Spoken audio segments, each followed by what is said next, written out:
Hi, welcome to the show, Mortality and Tea. I'm your host, Amy. This is a show where we dive into the topic of our own mortality in order to find a more rich and juicy life. Today on the show, I'm honored to have interviewed Jon Vanderbeek. He's my cousin. Um, Jon Vanderbeek has a background in inventing toys with renowned companies like the Ob and Bang Zoom. After several successes in the toy industry, Jon joined the effort to help Sweet Spot Studio grow in the summer of 2006. Jon has an industrial design BS cum laude from the University of Cincinnati's DAP program. His expertise in industrial design, mechanisms, electronics, and model making are being utilized to develop new products for Sweet Spot Studios and their clients. Jon has taken on various challenges outside of the consumer product industry too, including building custom furniture, interior detail, and lighting for renowned lighting designers and artists in New York City and Michigan. Jon takes inspiration from natural history and science and makes the connections between things designed and things found in nature. Humans have been making tools and designing for millions of years, so Jon takes pride being a part in this place of history alongside 21st century designers, inventors, scientists, and artists alike. Today on the show, it was a very enriching conversation. We dove into some pretty heavy topics. We explored life, and we explored the death of even our own fathers, kind of reaching the conclusion that life is our teacher. And I like the quote that we used, or he used, from Jim Morrison: "Nobody gets out of here alive." So I hope you enjoy the show. Thanks for tuning in.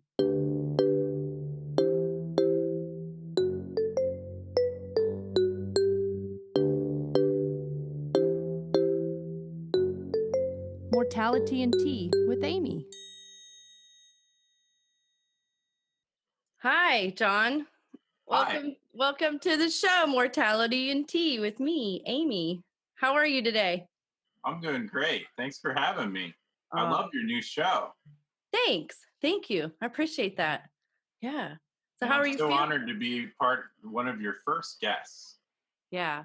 I'm honored to have you here. If anybody doesn't know, Jon is my cousin.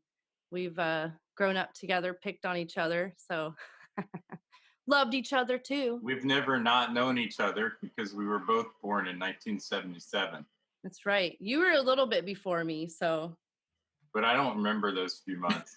that's right. You don't? Well, I know we're talking about mortality today, but I always think about what happened before birth. Like Oh yeah. before death is the same as death, Right. Well, being birthed is kind of like another death. You're leaving the womb. right?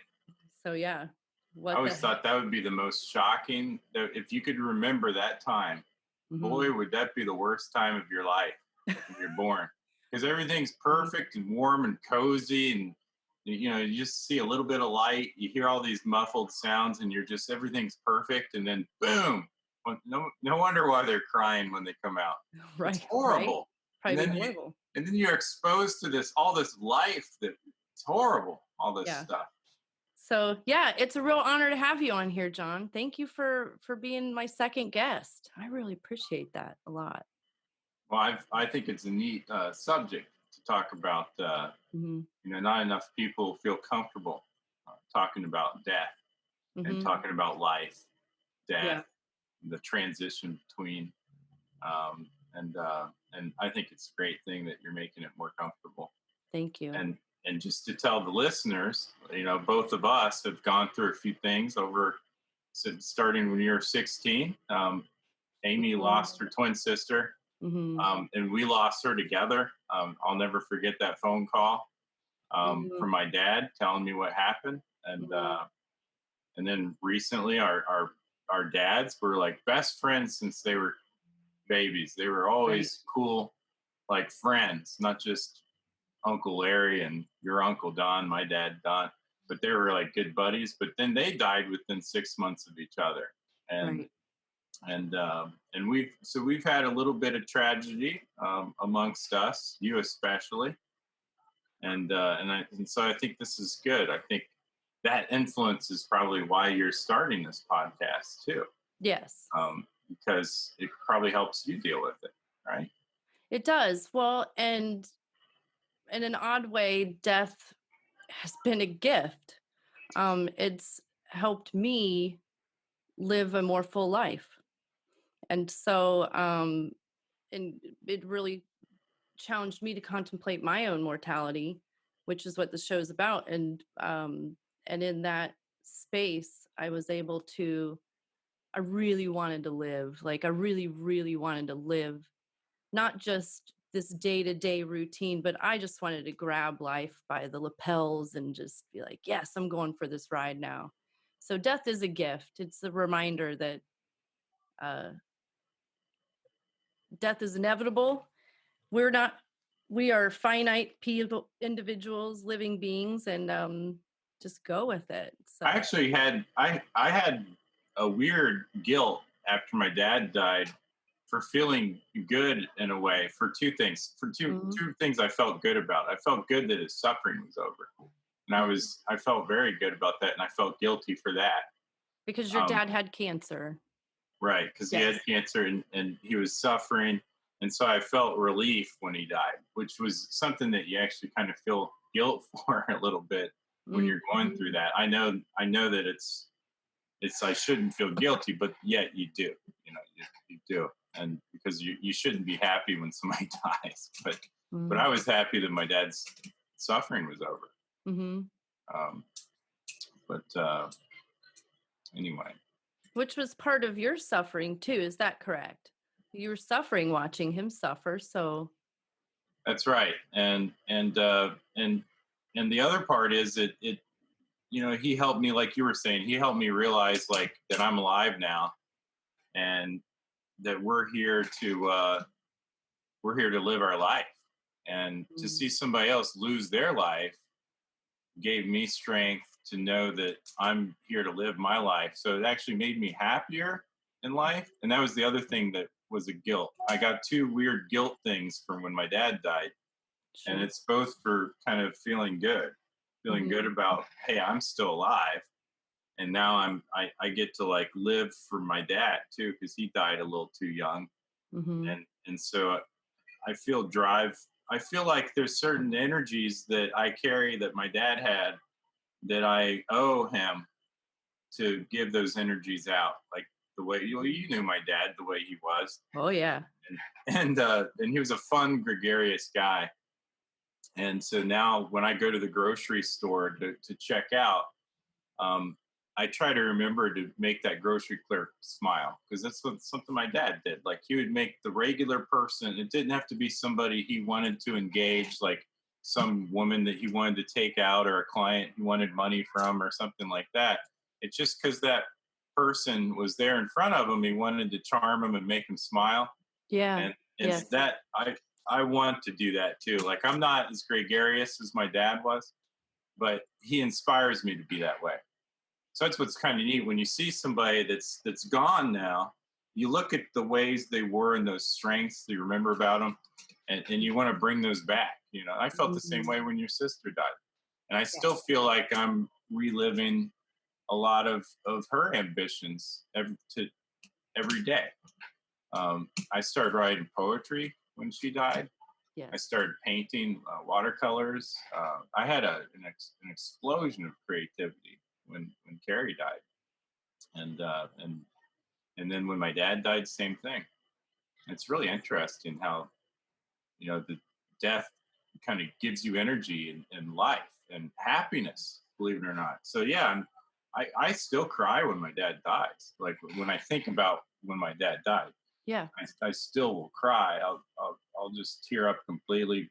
You know, I'll see the kids do something and I'll think, oh, I wish my dad could see that, and Yeah. I'll totally cry. But I'm happy when I think about him. Mhm. I'm happy when I think of your sister too. Yes. Mhm. Absolutely. But that's what I like the energy I get from it though. Um, Mhm. my dad had a whole body of work that was incomplete. As an artist, your work is never complete. And so when he Mm, died, he had a whole body of work, and my brother and I are now trying to make books based on his life work as an artist, mhm. and we're going to try to make that live. You know, he always joked that he'd be famous when he's dead, and we kind of, because the old adage of, a great artist is starving while they're alive and famous maybe when they're dead. And he would joke about that because he went through some struggles in his last decade with finances and stuff. And Mhm. my brother and I kind of take it seriously. We're like, hey, let's get him famous. Let's put him in context of history as an illustrator. um, Yes. yeah. Vincent van Gogh, he wasn't famous till after he Yeah, died. right. Yeah. Right? No, Yeah, and then other ones that were famous, were elitist, essentially, like Leonardo da Vinci. Only a few people knew about him, like mhm, famous people at the time, the Medici family, the wealthy of the time. Like, when mhm. did everybody else find out about these artists? They probably didn't know about them for a long time. So even the famous artists, while they were famous, a lot of people didn't know of them until afterwards. So their mortality was a gift to the world. Yeah. Yeah.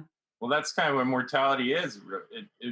It's always there over us all. We all, like Jim Morrison's words, "You never get out of here alive," and we all know that. For me, and my experiences of grief and death and dying, it was the same. It was reviewing my dad's life. I got to know him better after he died. I got to know Carrie better after she died, my twin sister, which was a gift because I I think it's normal to take for granted that we have these individuals with us. It's just a part of the experience of living, and so when my dad died, it was I started to get to know him better, and I was reviewing his life, which enriched my own life, which it was an awakening. Especially with Carrie first when she passed, it was an awakening. It was like, wow, yeah. Yeah, isn't that neat? There's an awakening within us when somebody dies, and so do they die? Hmm. That's the thing. I often think, what? Okay, there's a couple different ways of looking at afterlife. Hmm. Like, you literally die, you see the light, you go to the gates of hell or heaven, depending on if you were good or bad, right? Um, Sure. but then what we're talking about, though, is that when somebody dies, they leave an energy with the loved ones around them. And Hmm. so is that them living in you? Mm. And so that's one of my philosophies that I live by is that I'm not just me alive. I'm a collection of consciousnesses of Mm. both loved ones, family members, and friends around me that are not here anymore, that are expressing themselves through my energy, Mhm. quite literally. Because there's things that I say that my dad used to say. I mean, you can look at it like that. Mm. Um, there's smells that I know that like your sister Carrie and I both enjoyed, like the certain smell, Mm. and when you knew that somebody else liked a smell and then they're dead and now you smell that, it's like you love it like they did. And so is that them alive within you? And Mm. to me it is. And so if you were just to ignore the heaven and hell part of afterlife and Mm. say, well, let's say you're an atheist, an agnostic, or there's no heaven or hell. Well, you still have an afterlife in this way of thinking. Mm. And that's the way I look at it in a couple different ways. But I see my dad in my dreams sometimes. You ever dream and see your dad and you have a moment? Yes. Is that not him?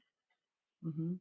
I mean, that to me it's absolutely him. And but is it him to you or is it him to him? That's what I always wonder. Are they experiencing themselves when they're in your dream, when Mm. you're seeing them? And my belief is yes, they are. They're alive right then.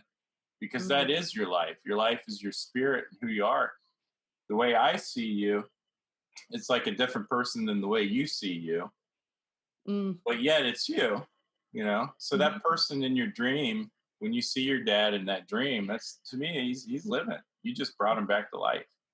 And I think that's a beautiful thing. That's even more real than just like praying to God and praying to the people in afterlife and heaven and stuff like that. Like, Mhm. and that literal translation of afterlife. And I'm not disrespecting. I actually don't. I don't have a concrete way of looking at. I haven't decided whether it's heaven or hell. Like, it's not up to me to decide. I'm not going to say I believe in it or don't believe in it, but Mhm. I definitely believe in what I'm talking about, though, where the energy of your life survives you, Mm. and that's my afterlife. I mean, people call it legacy. I guess some people have called it like that, but to me, Mhm. it's not. It's not that really. It's your energy, but for some people, it's legacy. I mean, look at Tesla. Nikola Tesla. He invented the DC motor. He invented uh, he invented AC electronics, a generator that creates electricity that's able to transmit for hundreds of miles and stuff. We're living with his energy every day. Mm. Tesla invented the motor. So I don't know him. I don't know what kind of person he was. I don't know anybody that knew him. And so his energy is living in a different way. I get like it's not like he's having an afterlife because I just turned on my blender, you know. Mhm. But it's like we wouldn't be using a blender that has a motor in it if it wasn't for this guy. So Sure. we were talking about Leonardo da Vinci before that. Like we, the pieces of artwork we get to see of his, like nobody now knows him, or we're so many. What is it, like 20 or 30 generations away from him being alive? Nobody knows him or knew him or Mhm. had a great grandpa that knew him. He's so far removed, but yet his energy's with us still. And that's Yeah, neat. So, like, as an artist or a absolutely. person that really makes a difference in society, it's like they have a kind of a strong afterlife, Mhm. you know? Mm. Which is one of the questions I was gonna ask is what do you believe happens after you die? What is your belief? And I think I just already kind of Yeah. touched on it. Yes. Yeah, what do I believe happens? And that's a really good, clear question. Mhm. What happens when you die? And certain people will say, "Hey, I go to heaven." Some people look at it biologically. My my what is it? I'm mostly water. Most of my Mhm. body's water, but it's basically six different elements. Carbon, hydrogen, oxygen, etc. Um, those elements just get re-released into the environment, and they reform into other things, either organic or non-organic. Maybe you'll just be a rock. Maybe you'll just be dirt. In many cases, if you're pumped with formaldehyde after you're dead, if your body's still there and you're pumped with formaldehyde and put in a coffin where you're preserved for hundreds of years, it's like, I don't know what they're trying to do with that whole thing, preserving. Like, to me, I think the closer you get back to the earth, the Mhm. better. Like, I would rather like, I think one of your next questions might be, what would you want your body to be when I'm dead? What do I want with my body? Mhm.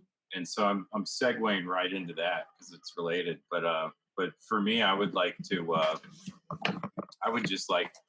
I always said that ever since I was a teenager, I would like my body just to be dumped off in northern Canada woods somewhere, Mhm. eaten by bear, turned into soil, trees growing.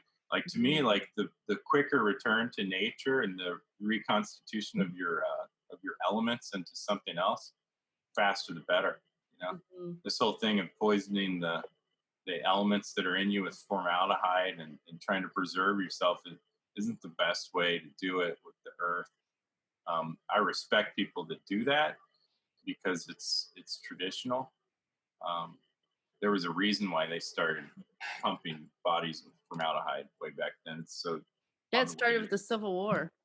I think you're the one who told me about that, right? Mhm. You want Mhm. to remind me?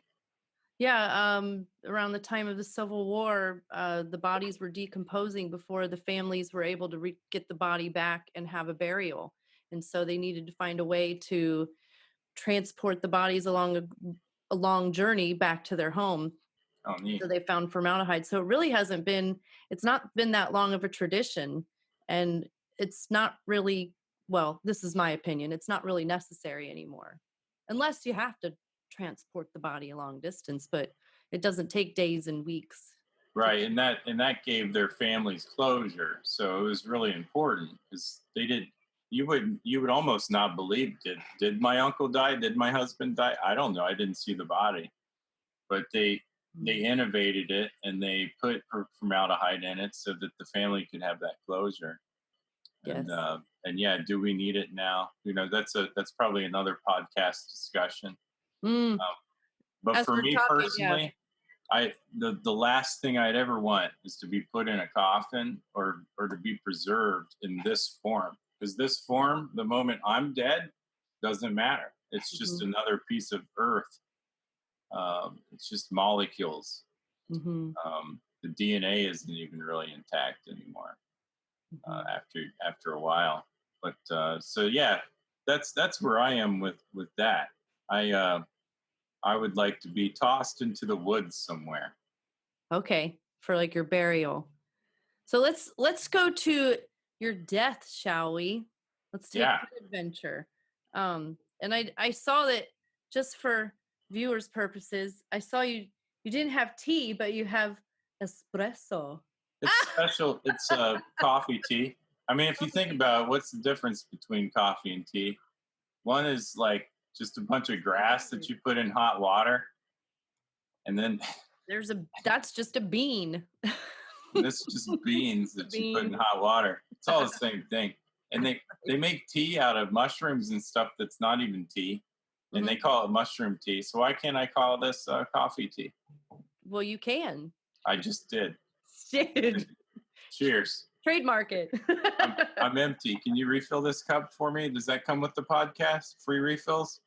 There you Thank you. didn't Thank work. you. So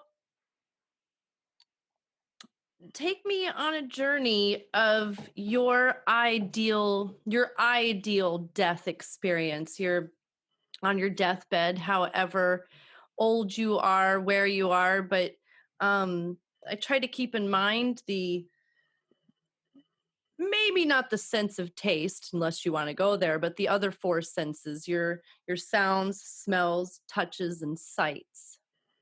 I guess I'd see like maybe two different scenarios. I'll talk about it first. Okay. And one is the death that you didn't see coming. That's an adventure, Mhm. sailing a boat, skydiving. I don't know. Something happens. You didn't even consciously think about the fact that you're just about to die, but you already died. You're dead. It just happened that fast. Mhm. That's a good death. Um, some kind of accident that you didn't see it coming. You didn't have time to think about it. That's an anxiety-free death. That's nice. Mhm. On the other hand, it leaves the family behind, and so if I just disappeared, if I went on got caught in an avalanche, and I'm dead now, my family didn't get to say bye, and so for me, I'm fine with that. But I'm fine with me dying that way, but I'm not fine with my family having no closure. So from that perspective, you know, if I was to live till I'm like in my 90s and I'm tired and I'm ready to let go and I have a deathbed situation where I have all my family around me, that'd be fantastic. But it's also anxiety ridden. Mm. The person in the deathbed is going to be very concerned about being a burden to the people around them. Mhm. Um, I know for sure if I had a bunch of people that have to help take care of me around me in a deathbed situation, I might not feel that great. And I know my family, I've always had a great family around me. As you know, we've had a great family around us. They would Mhm. they would expel that guilt immediately and make me feel better about it. But that would be tough, you know. You're right. It's like the burden part. I think even a lot of older people, you talk to people in their 80s and such that need some help. the last thing they want to do is ask for help. So if I could avoid that, if I could avoid feeling guilt from asking help, you need help dying. And so the quick death of dying in an avalanche or a plane crash or something is fantastic. There's no anxiety. Um, there's not a lot. There's no decision making. There's no guilt. It just happens. You Mm, know. The other way, it's not necessarily the worst either. I mean, any transition, it's going to be uncomfortable, but mostly for the people around you, not you. I mean, mm, it'll be really uncomfortable for you, but more uncomfortable for the people around you. Just like after you're dead, more uncomfortable for the people around you, definitely, mm, because you're just completely released at that point. So I guess I'm being a little ambiguous in answering you because I don't have an answer. I accept whatever happens. mm, I embrace not knowing. I remember once years ago I went to a psychic. Sarah and I, my wife Sarah and I, were living on the East Coast, and our neighbor was a psychic, and she read our cards, and I hated it. I never wanted to have that done again mm, because anybody, just the moment she started, I was like, I don't want this. I don't want to hear anything about the future. I don't want to think about, like, hey, I'm a planner. I do financial planning. I have retirement plan. I have estate planning. I have all the legal stuff. I think ahead, but I don't want to think like that. I don't want to think about how I'm going to die. You know, and mm. so my day to day is probably actually just not avoiding the thought, but to answer your question in full, I'd say that I don't want to answer the question because I don't want to answer it to myself. I don't want to know how I'll die. Sure, So, sure. Well, this is your experience, so you can yeah. answer it however you want. Sure. I honor I, that. I can accept a lot of different ways. I can tell you for sure, though, there are ways I wouldn't want to die. And I think I've already hinted at it, like a Mm, drawn out thing that's hard on your family. That would be the worst. mm, I mhm, would, I would, I would choose anything but that. mhm. So that's the way I wouldn't want to die.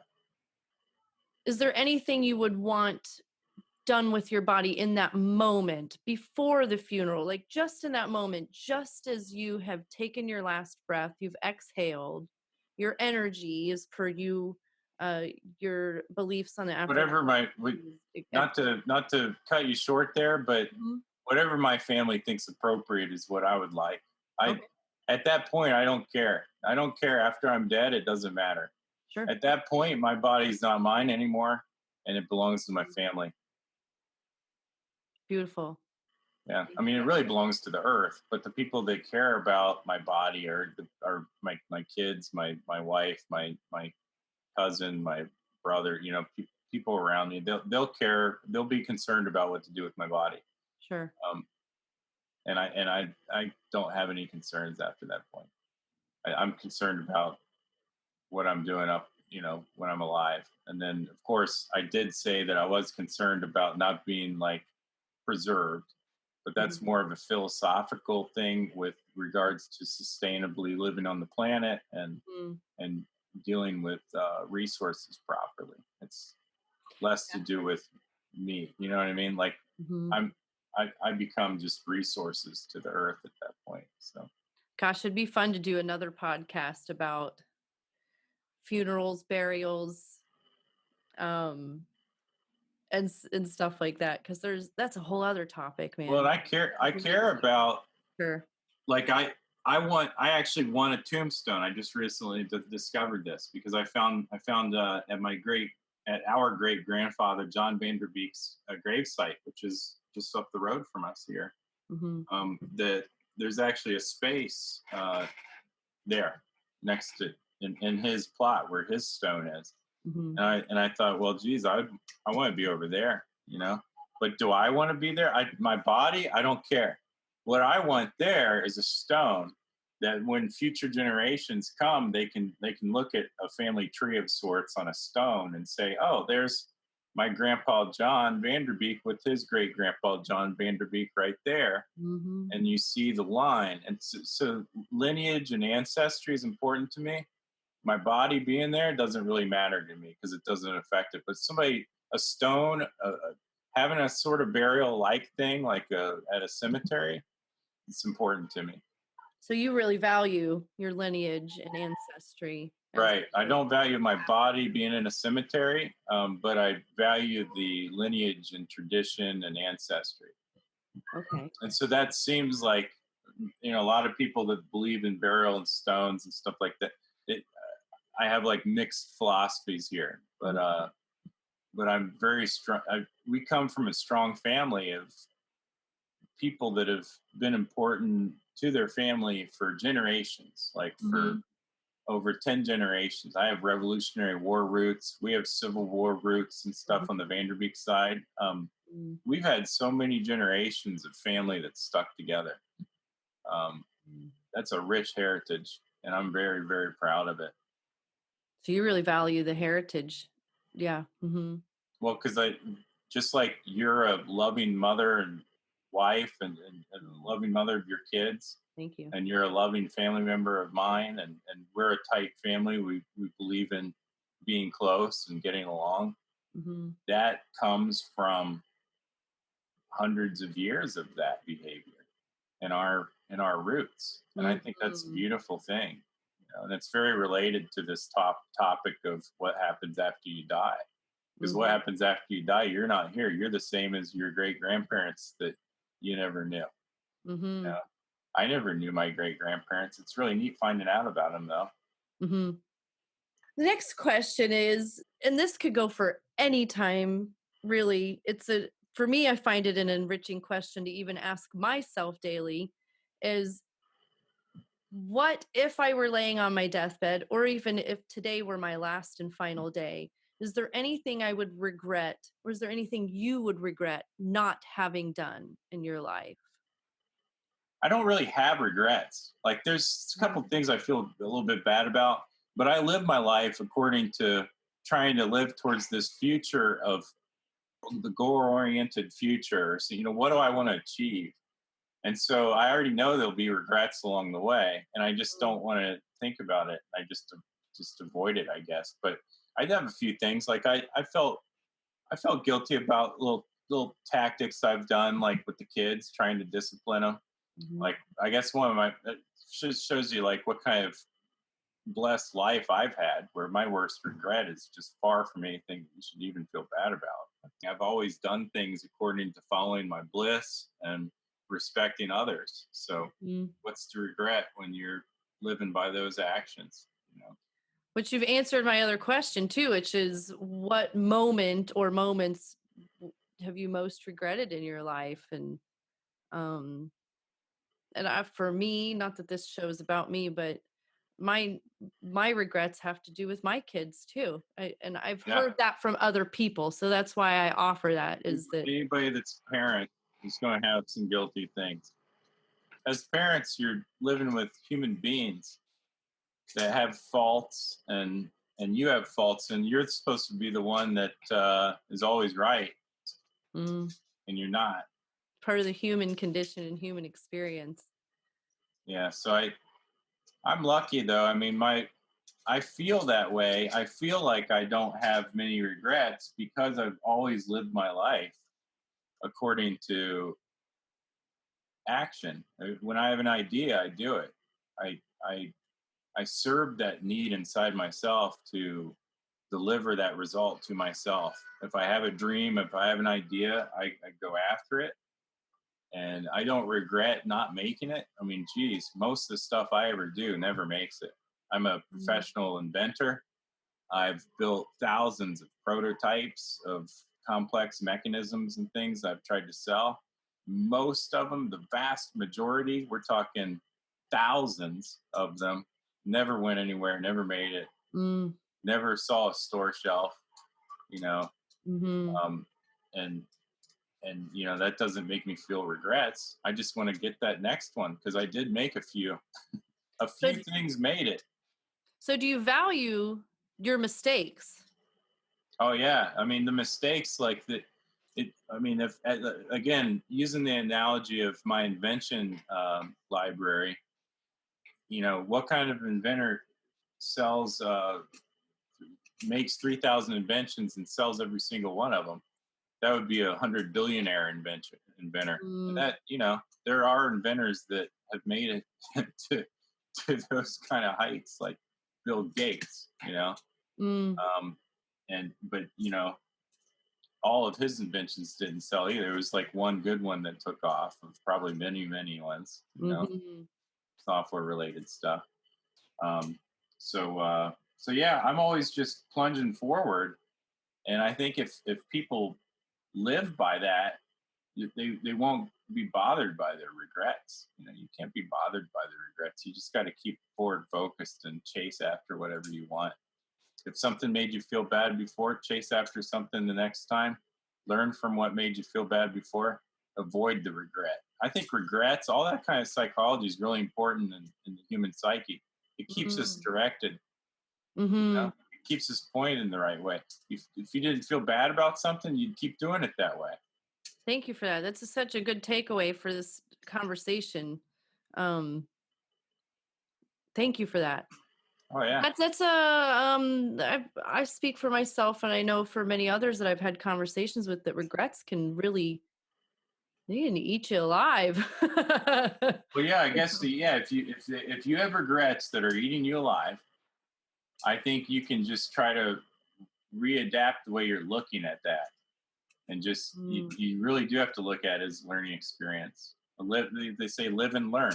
I mean, Well, but yeah. it's easier said than done. You can't just let go of a regret. Like Oh, you got to work through it. But well, Maya Angelou says, when you know better, you do better. So the regret, guilt is there to teach the it lesson. informed you It's not that you're going to feel guilty right. It's if not you for do that kind of shame. thing again. You are bad, you did bad. It's not for that. It's, oh, this is part of the human condition, the human experience. When I know Well, better, I do better. follow your bliss. A Mm. famous, one of the best scholars of theology of last century, Joseph Campbell, wrote a book called Mm. Power of Myth, and Yes. he repeats through that book, follow your bliss.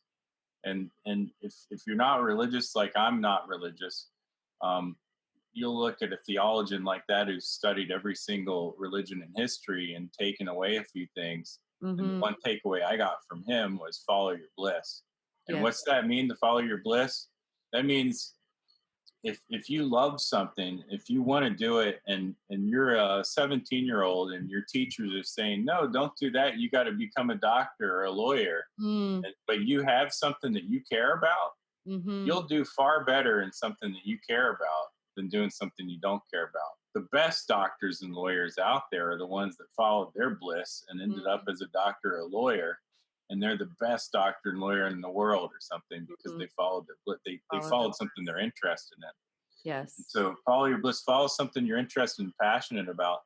And if you have moments where you're fearing death and the emptiness of what happens after I'm dead, just bury yourself into your work. Your Yeah, bliss. not bury yourself into busyness, because that busyness is avoidance. Busyness is avoiding looking at the truth. It's kind of like drinking your problems away in a way. Mhm. Busyness could be the same as alcoholism. Uh, Yes.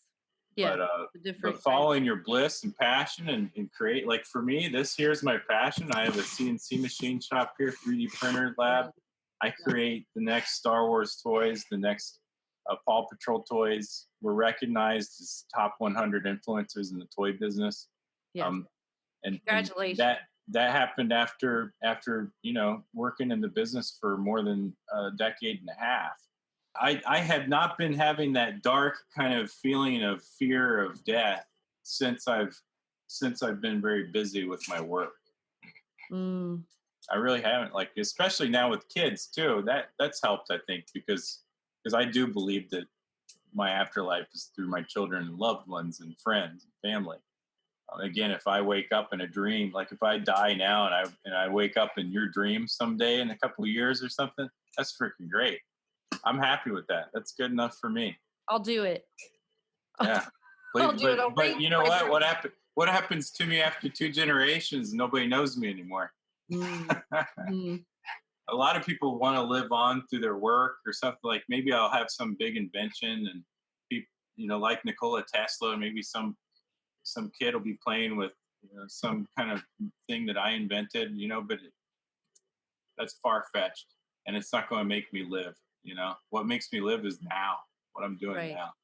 Well, I will I'll offer this too because I feel this. Um is that that's why it's so good to have storytellers in the family who tell the stories, who pass them on from generation to generation because we've talked about our great grand wait, great oh, who traveled over here from the Netherlands, John? Aren't Jon Vanderbeek in 1866? And so we know a little bit about his personality type. We know part of his story. We know part of great grandfather John and his story. And so Hmm. it's important to have storytellers. And you've been a storyteller for our family. And I could just see Ella, your daughter Ella, your middle child. I could see her being, I don't want to put anything on her, but I could see her being a storyteller. And Kira, She's a my chip off the daughter, old block. yeah, Kira, my daughter is a storyteller. That's how Yeah, we neat. maybe that's how our energies live on. I don't want to put anything on what you were saying, but No, um, you're right. It's like I don't think you should like work towards trying to have an afterlife or legacy. Like let's have this legacy. Let's have this great. Like it's like no, you just right. follow your inside wants, desires. That's not Mm, desire to go open yes. a bottle. Yes. That's the like I want to do this, but it's going to be hard. Yes. Well, let's figure out the path, the first step, the second step, the third step, and take those steps towards Mhm. something that's hard. Yes. That'll tie you up enough where you're not so worried about death, and it'll get you through your own fear of death. Mhm. It'll get you through the loss of somebody that's died around you. Mhm. That's what for me. But this is coming from somebody who's passionate about what they do. I love what I do as a living so much that it actually gives me spiritual balance. Mm. If I feel confused, like you feel kind of like you're spinning, like you're in the pinball game and you're bouncing off the walls and stuff. Sometimes I come down and I reset when I work, Mm. similar to somebody in exercise or religious scenario. I get almost a religious peace from my work. So I Mhm. feel very blessed. So I encourage anybody out there that can just get into what they love to do because it brings you peace. What a great conversation that was. We explored some different topics, our own mortality, John's mortality, our fathers. We explored some different philosophies. Um, one thing that I took away from this was the idea that we can live a more rich and juicy life by really diving into our own passions and our creativity. I hope you enjoyed this conversation. Join us again next time on Mortality and Tea with Amy. Bye bye.